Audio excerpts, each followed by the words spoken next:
It's red across the Dalal Street as it falls for the second straight week. The Nifty and the sensex have seen cuts of over 3% in the last 2 weeks. IT stocks were the biggest laggards after they fell nearly 6% this week, its biggest weekly fall in nearly a year. On this week's edition of Editor's Roundtable, we decode the week gone by on Dalal Street. We put the spotlight on India's jewelry sector. We tell you how IT companies fared and performed and what Trump swearing in means for tariffs. I'm Reema. With me are my editors Prashad, Nimesh and Nigel. And joining us here in the newsroom is Rahul Arora of Nirmal Bang Equities. Hi, good to be back. Yes, thank you for having me. So, I mean, calmer week, right? Calmer. I think last Ready week... for the action next week. Ready for the action. Actually, last week was same time. I was just looking at data. Markets were crashing and burning. The previous week, 2% cuts on the Nifty, mid-cap and small-cap indices were around 7%. This week has been very, very small. I mean, ranged, and I guess waiting for Mr. Trump. Well, that's right. And in cricketing parlance, you'd say that it was a 5-day test. It started off with the batting team getting absolutely badgered, but came back. Towards day 5, you said at least we survived, all of the 5 days, because going by Monday, Tuesday's action, you were getting very, very worried that it's going to be a rather tough week and maybe tough times ahead. But at least for this week, we, played out the innings, so to call it. Actually, the Nifty is not giving the right picture. There was a lot of pullback in the broader market stocks. A lot of mid-cap names, small-cap names actually did very well. And then I was just looking at, because we put out so many brokerage notes, guess what? This week, in last 5 days, I've at least come across 15 to 17 IC reports on mid-cap names. So, looks like after the correction that we saw, a bit of interest is back, the sell-side interest is back, and even there is a bit of interest back from the larger institutions as well to look at this kind of mid and small cap names, which have actually corrected very sharply. That is interesting, Nimesh. But are these all completely fresh names to sell side ICs, or initiating reports? But these are stocks on which somebody is initiating. Others have already have coverage. There are few which have not been widely covered, but yeah, there are few which are known names as well, like Hyundai. A lot of FI brokerages are covering. In fact, today was a lock-in getting end for Hyundai. So I guess some bit of supply would get absorbed in the days to come. But a lot of mid-cap names I saw wherein there was a lot of interest from especially smaller brokers to go out and initiate coverage on and those some names. Serious damage also, right? Kalyan, for example, I was just looking at the price 10 days now from the highs of 800 to 500 today. Yeah. So that's 37-40% gone. So very, very sharp. What about Rahul? How are you feeling about the markets? And thanks a lot for joining in, Rahul, first of all. And how are you feeling about the markets? I mean, if you were to give us a level in terms of the Nifty and the outlook for the remainder of the year, what do you be tilting towards? The large cap names instead of the mid caps? I've been waiting for you to sort of come to me because when you mentioned cricket, it was almost like "Dukhti rath pe haath rakh diya." That was one analogy you shouldn't have given because it brings back horrid memories of the last few months. The boys will bounce back. Yeah, the girls are doing well. Sorry, the girls are doing well. Phenomenally well, yeah. The 435 was good. But I think it's very difficult to take a directional call right now. I think you mentioned Trump a little earlier. You've just about started an earnings season. You have a union budget in a few days, and then followed 1 week post that with the first credit policy under the new RBI governor. So I think to take a directional call at this time could be a bit suicidal, to be very honest, because we don't know how all these are going to pan out. I don't know whether the impact of Trump is going to be so immediate and sudden as people are making it out to be. I mean, of course, he is very pro-tariffs, and we saw that in his first term. But I think that will probably play itself out with time. But I think the bigger, cue for us, if the last quarter's results were anything to go by, would be earnings. I think will still eventually dominate this market because, I was just talking to our economist. She doesn't expect too much to happen in this budget. I think, you still look at about 4.5% fiscal deficit for next year. I think at best you'll get one rate cut this fiscal year. So I think there is nothing that's going to move the market in a material way. And given the way the economy is shaped up, I don't think the government has too much room to tinker on the income tax front as people are expecting. So I think it's going to be an earnings-centric quarter. And of course, I think as the quarter wears on, you'll probably see more, from Trump. But I think for the next 15-20 days, taking a directional call will be very tough. I think it's going to be a very challenging year. I think it's going to be a very volatile year. You're probably going to be at 22,000 on the lower end and 26, 27 on the upper end. It's probably going to be the range, but it's going to be very violent, I think, in that range. So it's about a 4,000-5,000 broad, point range on the Nifty. But as Nimesh was talking, I think there's going to be enough opportunities that come out. I think you just have to wait and see what time you believe your stocks are right. Because, as somebody, as a late investor once told me, there'll always be stocks expensive at the lowest point of the market, and there'll be stocks cheap at the highest point of the market. You just have to know where to look for those ideas. you guys were talking about cricket and boys are doing poorly and girls are doing well. I thought you were talking about my kids. I got a boy and a girl. Boys will bounce back. Girls are doing well. But I think that's a story we all know, right? Girls always do well. So. They're more focused. That's how Azhar used to talk. I think post-match press when the boys. I can do that for you post the show. Yeah. But you're talking about Rahul spoke about earnings, right? That's going to be a big theme. Was Q2 a blip, or do you think there is a structural slowdown? What is your take on Q3 and Q4? So I think, Nimesh bhai, the one thing that is clearly a demarcated difference between Q2 and Q3 is I think a lot of the reactions that you have seen in Q3 are basis guidance and commentary. I think Q2 was on actuals. I think if you went on actuals, you would see very different reactions to stock prices even in this quarter's earnings. But I think consumption is in a massive slowdown. I think there is no question about that as far as staples are concerned. If you looked at the commentary that came out from LTI Mindtree, HCL Tech, I mean, if you exclude TCS, for example, the commentary hasn't been all that great. I think even for Infi, the ask rate is a negative number for the fourth quarter, if anything, at that point. I think if there was any extra move to come on Reliance, it would have come and gone today. So I think when you look at the Nifty per se, I think 75% is BFSI, IT, consumer and Reliance, right? I think Axis Bank was not the best start for the banking sector. And I think even in our own coverage universe, if you look at public-private together, I think we're expecting about a 6 to 9% kind of growth on the NIs and the sort of profit before provisioning, the PPOP number that you talk about. NIMs are under pressure. So if 75% of the market, I mean, if you exclude Reliance, because like I said, if it had to do anything more, it would have done it today, and it's predominantly been driven by retail. But I think consumer, IT and banks have question marks. And in that backdrop, to take a very aggressive call on results. I think, Nimesh bhai, the one thing that I'm clear about after seeing Q2 and just the start of Q3's earnings, we're still in an earnings downgrade cycle. So let's not move away from that. I think at the end of this result season as well, you'll probably see more stocks getting downgraded than upgraded. So in that call, to take a very sort of, structurally bullish call on the market seems a bit difficult.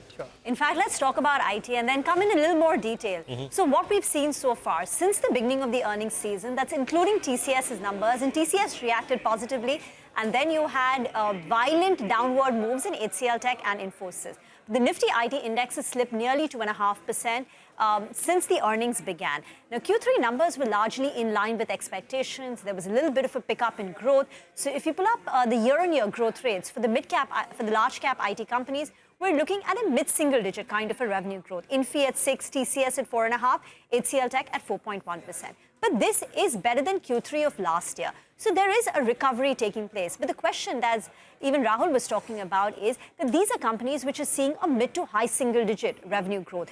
Pull up the FY26 and FY27 forecast for Infi, HCL Tech and TCS, the numbers which are out. And on an average, analysts are expecting about an 8 to 9% revenue growth for these companies in FY26 and FY27. So therefore, if the expectation is for a high single-digit kind of revenue growth, what is the valuation you should ascribe to them? Because right now, even after the little bit of a correction, valuations are still higher than the 5-year average valuation multiple. So TCS is, now closer to 28 times. The last 5-year average would be 27 times. Infi is at 25, 26 times. The last 5-year average would be 24 times. So should you be paying higher multiples for a sector which is, seeing a high single-digit kind of a revenue growth? That said, as we pointed out, there is a recovery. There is a slow and steady recovery taking place. Companies like TCS, LTI Mindtree are calling out FY26 to be a better year. HCL Tech acknowledged discretionary spending is better than what it was 3 months ago. And BFSI vertical is bouncing back. In the case of LTI Mindtree or even TCS, if you pull up the numbers across the board, for the last 4 or 5 quarters, you are seeing a steady pickup in BFSI, and that is a powerful tap. But for now, at least, Rahul, on IT, there are no EPS upgrades, nor are there downgrades on an average so far. What's the investor positioning? Because they did well over the last 2 years. So I think, Reema, for both IT as well as consumer, I don't see sustained visibility of double-digit top-line growth. Now, the only question is what valuations do you want to play? Because consumer companies grow at 1.5 to 2 times the valuations of IT companies. So large-cap IT will broadly be between 25 to about 28, 29. Consumer will probably be anywhere between 40 to 50, 55, right? So I think the question is, and it comes back to the point of, are you paying for growth or are you just paying for something because it's relatively cheap? Right, and if you're paying for growth, then these are not going to be very exciting. So you either give a very large margin expansion, right? And for that, I think the rupee will have to play a very big role because I think a couple of the IT companies, as you pointed out, have actually spoken about client ramp downs happening in some cases. Some one-offs, some pass-throughs that have happened from FY24 into FY25. So the barring TCS, which has about a $10.2 billion, TCB, which is about 1.4 times to bill, that kind of confidence is not coming elsewhere. And a little bit of the movement that you have seen could also be positioning, where people have actually moved into TCS after these results from some of these stocks. So it could actually be a technical move within the sector that you have seen. But I think the cream here, and goes back to the point that Nimesh was making a little earlier on large cap versus mid caps. I still think the Coforges and the Persistence of the world will still continue to give you those growths of 20-25%, and that's probably where money will continue to sort of chase. Yes. And that's why for some years now you've seen the disparity in valuations between large cap IT and mid cap, but that comes back to the point, and if I reference it to consumer, it's consumer discretionary versus consumer staples. It's the exact same thing playing out, where you have companies that are growing, like going at 50, 55, 60 times.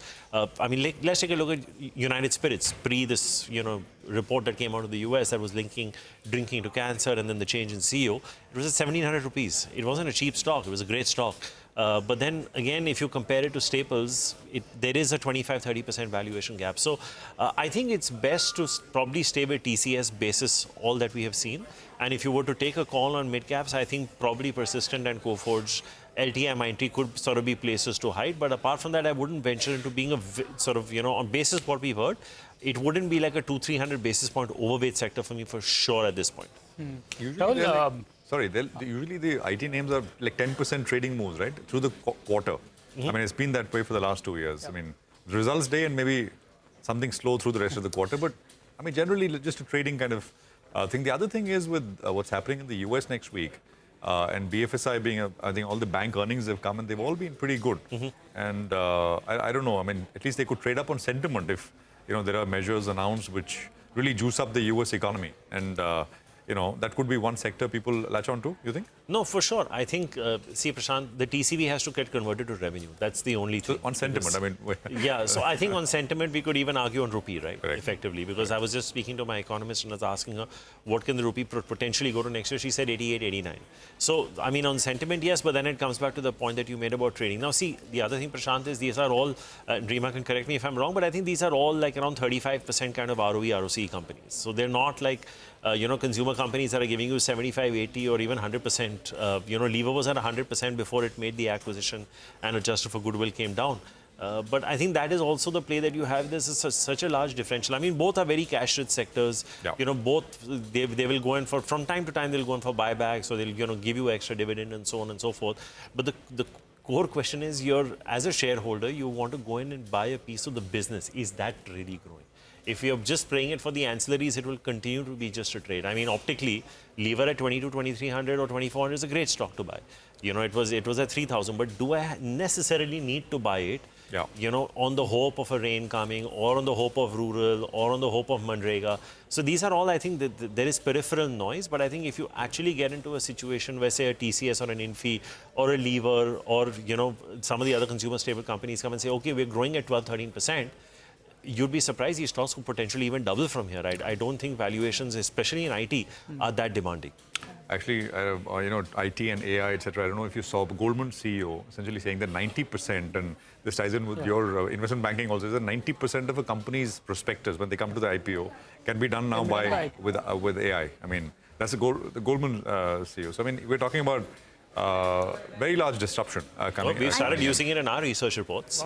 We send out an AI-generated report every morning of, for people who don't want to go through those volumes of paper. Right. We actually send out an AI-generated report every morning. And IT companies are also passing on the benefit. So at least in the case of LTI Mindtree, what they said is the generative AI-related productivity benefits were passed on to their top client. And that is something that hurt them. So they've done it only for their top client right now because it's an important one. You don't don't want to lose it. But who knows, right? What if all those productivity benefits are passed on and the companies don't get to retain them? And some haven't hiked wages. That's the other thing. Some haven't even taken the wage increases. So well, Rahul, since you spoke about companies that will grow in double digits or mid-teens, I'll tell you what, we'll focus on a couple of those stocks. We'll slip into a short break. You come back, we'll focus on the jewelry theme. And Prashant as well will be telling us some more with regard to what are the expectations from President Trump, who takes office next week itself. Stay tuned.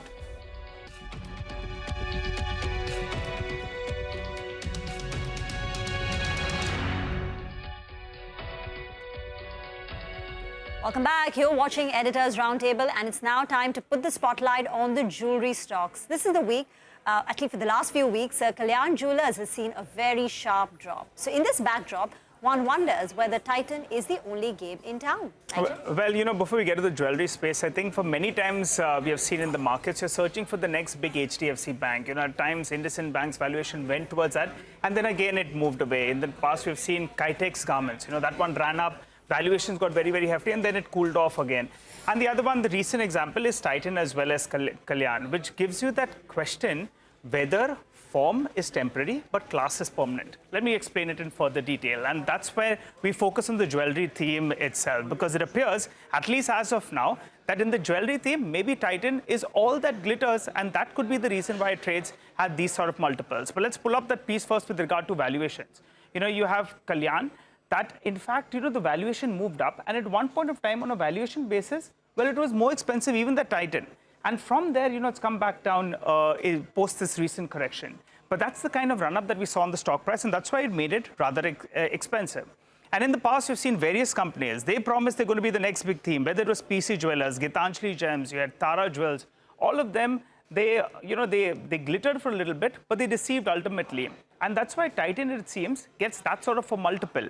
So all that glitters, is it just Titan? Titan trades at around 65 times or thereabouts. And time and again, people say, well, it's not trading cheap.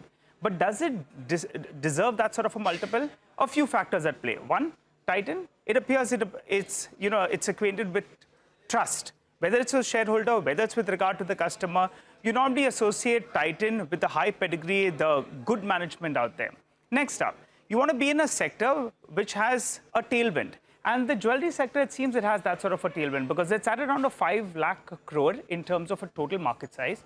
Organized players, well, they are at around 40%, but in the last 6 years, that organized share as a percentage of the market has moved up. So you have the industry tailwind because the industry has grown by around 8 to 9% in the last 6 years and is expected to grow at a faster clip from here on. And you have the additional tailwind of unorganized moving to organized. And Titan, it seems they have the ability to adapt to the customer. Started off as a watches company, went into jewelry, then they were targeting the youth. They are also into IWM. And of late, they've made a couple of inorganic acquisitions, case in point being Carrot Lane, and also trying to focus on the ethnic part of business, the sari part of business via Taneria. Short point is the ability to adapt to what the customer wants is something that makes them stand out. And if you look at all those industries that they were in, there's a large unorganized market, which makes a case for them to further penetrate just by the pure shift of unorganized to organized. Now, you're talking about growth, and everyone's wondering, what about growth? Since the industry is going to grow, well, Titan will also participate in that growth. And currently, it has around 8% of the market, and they've indicated they want to go to double digits. And in 2022, they said they want to double the base, the jewelry revenue base, by 2027. Last few years, they've done very, very well. So now they need to do maybe mid-teens to get to that number. In an economy which is growing by mid-single digits, 5 to around 7%, depending on what kind of estimates you're working with, this one's going to grow at around 15 to 20%. So the question is Titan the only stock that people want to play from the jewelry space? Going by past records, it appears all that glitters is Titan. Rahul, I wanted your view on this one. Titan, the stock has corrected, I think, close to around 15% from the recent peak. And time and again, everyone's been searching for the next Titan, whether it's the few IPOs that we saw, whether it's with regard to Tara, PC Jewelers, Kalyan Jewelers. What's your view on it? You wanted something that will grow in that mid-teens. Here's a sector that will grow hopefully in mid-teens. Your view on it? It's been relatively insulated, you would have to say. I think while the rest of the consumer pack has struggled, we were discussing discretionary earlier. But our view has been pretty clear, Nigel, from day one. I think if you want to play this space, it's only Titan. And I think even if you look at, I just want to tie this into a stat with the banking sector credit growth. If you see the maximum credit growth that's there in the banking sector, it's actually loan against gold. That's actually been growing at 40-50%. And this is not a one month or a 1 quarter phenomenon. It's been there for a while. So I think when you have that kind of an appetite in the market, agri industry, services, consumer, retail, housing, everything has come off. It's all like in that range of between 9 to 14, 15%.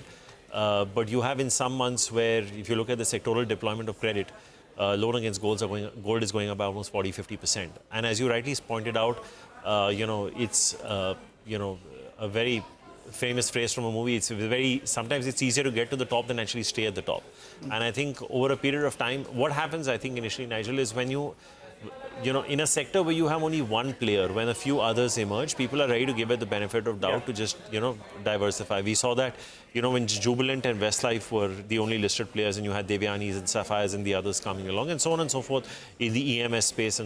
But I think eventually what's been tested and, I think the one important thing that you mentioned was the trust factor. And, close to where I stay, and I was just telling Nimesh this, I was like, if you go on a weekend to the Churchgate Tanish shop, and it really has nothing to do with festive, right? Now, but you do technically say we're in the middle of wedding season. Weddings are pretty much happening all year round.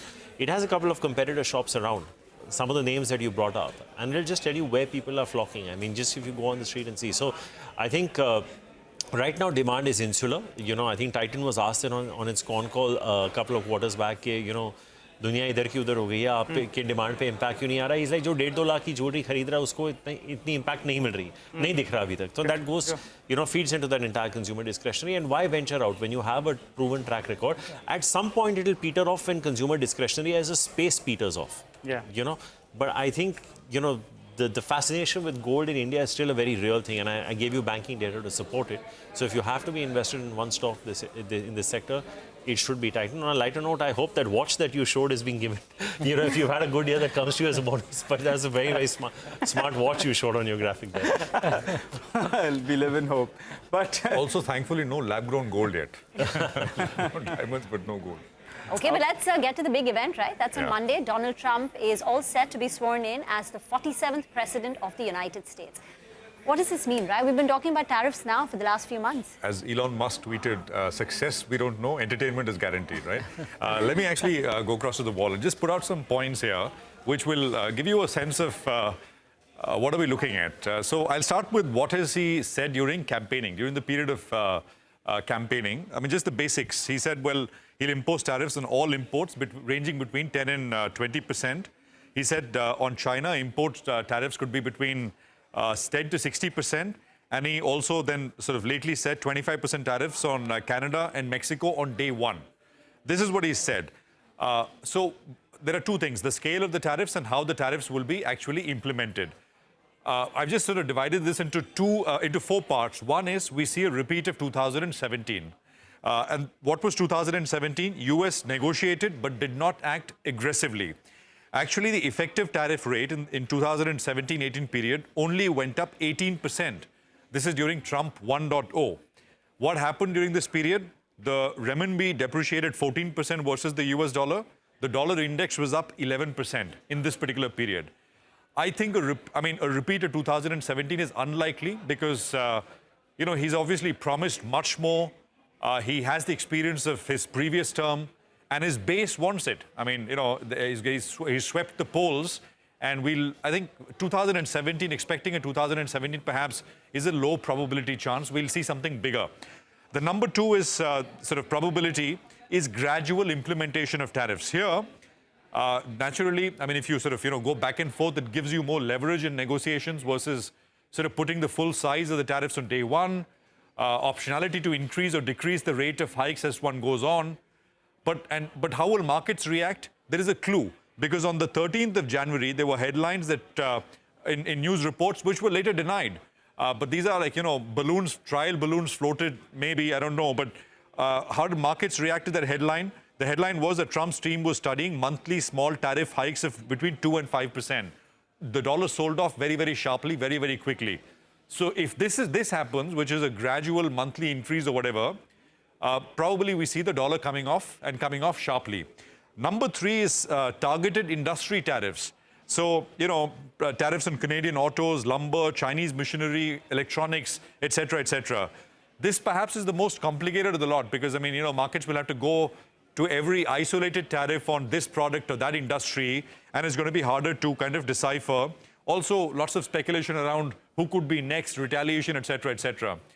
Again here, if this is the case, I mean, it will be considered mild because, again, on the 6th of January, there was a news report which suggested exactly this, which is it's not going to be on all imports into the US, it's going to be targeted. What happened? The dollar sold off very, very quickly. So, I mean, we know we have markets react, at least the macro markets reacting to these headlines, and so we know what will cause the dollar to go up and what will cause the dollar to go down. And of course, we come to the last one, which will be the most severe, which is, you know, all the big guns out on day one, big tariffs on day one. And I think this would see significant adverse market impact across asset classes. And of course, I mean, I think the dollar could skyrocket on tariffs, inflation concerns, etc. So these are the 4 things. We know it will happen. It won't be mild, but will it be severe on day one, all out on day one? I think that's the thing we are sort of yet not clear about, and we'll know Monday evening. Back to you guys. Well, nice caption, Prashant. Trump, the tariff king. Interesting data there. But out of time completely on this edition of Editors Roundtable. Thank you very much for watching. Enjoy your Friday evening and the weekend. But stay with CNBC TV18 for more news and updates.